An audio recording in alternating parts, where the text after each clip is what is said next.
we would like to sketch the curve gamma of t equals cosine t times the absolute value of cosine t plus I times sine t times the absolute value of sine t for t between 0 and 2 pi.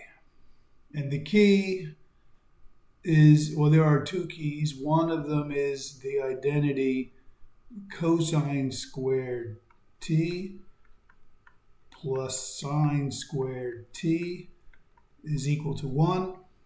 And the other is that we will have to remove these absolute value bars. For example, the absolute value of cosine t is equal to either cosine t or negative cosine t, depending on whether the cosine of t is positive or negative. So we will begin by plotting the quadrantal angles t equals 0, pi over 2, pi, 3 pi over 2, and 2 pi. So if t is 0, then the cosine of t is 1. And so the real part is 1. And the sine of 0 is 0.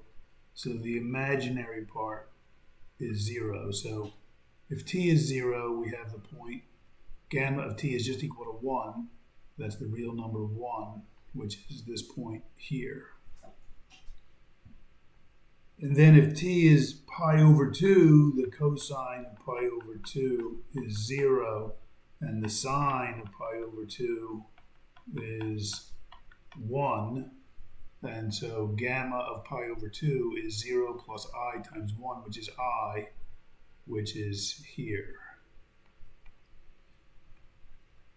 Continuing, if t is pi, the cosine of pi is negative 1, and the sine of pi is 0, so we get negative 1 plus I times 0, which is negative 1. And finally, well, actually we have two more. If t is 3 pi over 2, the cosine of 3 pi over 2 is 0, and the sine of 3 pi over 2 is negative 1. So we get 0 plus I times negative 1, or negative I. Finally, if t is 2 pi, then the cosine of 2 pi and the sine of 2 pi are the same as the cosine and sine of 0, and so we get back to this point. So that means that we're going to have a closed curve. Now, what does it look like? We'll take this one quadrant at a time. Quadrant 1 first, then 2, then 3, then 4. In quadrant 1, Q1, the cosine is positive and the sine is positive, and so the absolute value bars can be removed without incurring the negative sign. So in quadrant 1, gamma of t is equal to cosine of t times cosine of t, which is cosine squared t, plus I times sine of t times sine of t, which is plus I sine squared t. So that means that the real component of gamma, x of t,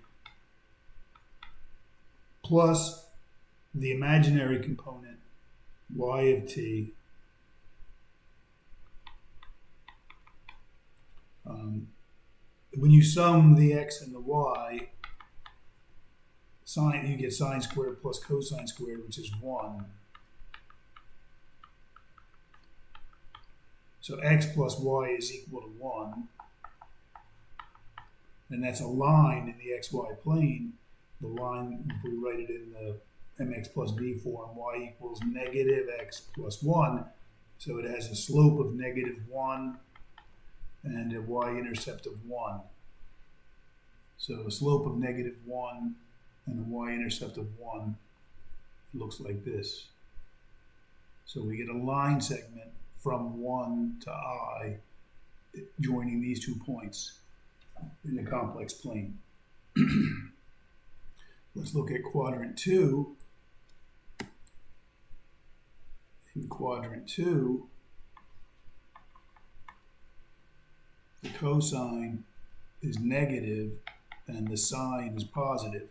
So since the cosine is negative, the absolute value of cosine t is going to be negative cosine t.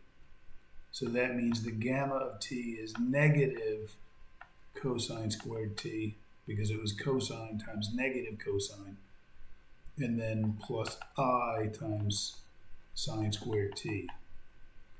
And that means that negative x plus y is equal to cosine squared plus sine squared, and so that's equal to 1. So y is equal to x plus 1. So that's this line segment. Y equals x plus 1 has a slope of 1, a y-intercept of 1. And we know that this point comes before this point as t goes from 0 to 2 pi, because this point corresponds to t equals pi over 2, and this point corresponds to t. So our directional arrow for this segment is this way. Note our parametric curve has an orientation, a direction. As t goes from 0 to pi over 2 to pi, the curve goes from this point to this point to this point, so it has a direction. In quadrant 3,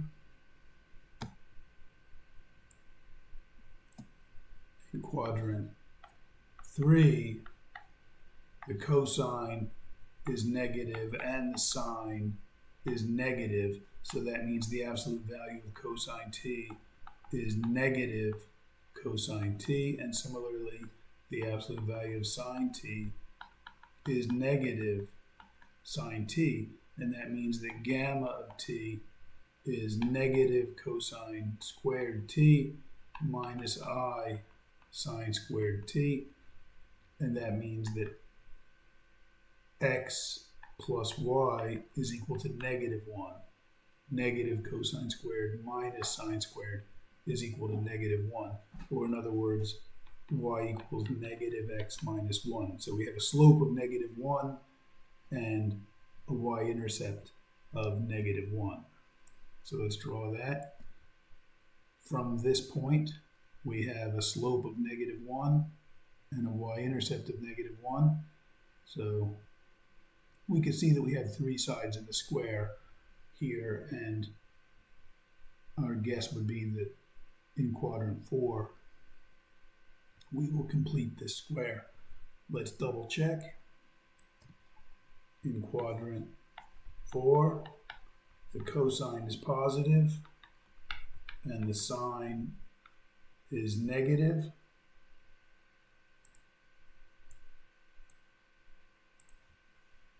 And so gamma of t is equal to cosine squared t minus I sine squared t, and that means that the x minus the y is equal to 1.